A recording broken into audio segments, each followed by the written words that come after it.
Stasiun Meteorologi Sultan Mahmud Badarudin II Palembang menyebut hujan intensitas ringan dengan sedang masih berpotensi terjadi di wilayah Sumatera Selatan, terutama kota Palembang.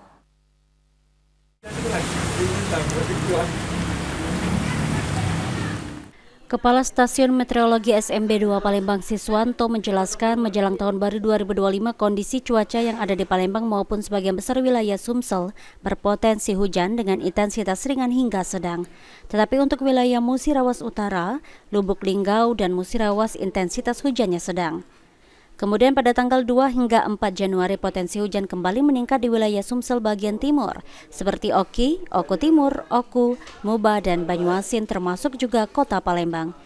Di kota Palembang, kita memperkirakan untuk Palembang ini masih berpotensi hujan, intensitas ringan ini sampai dengan siang nanti.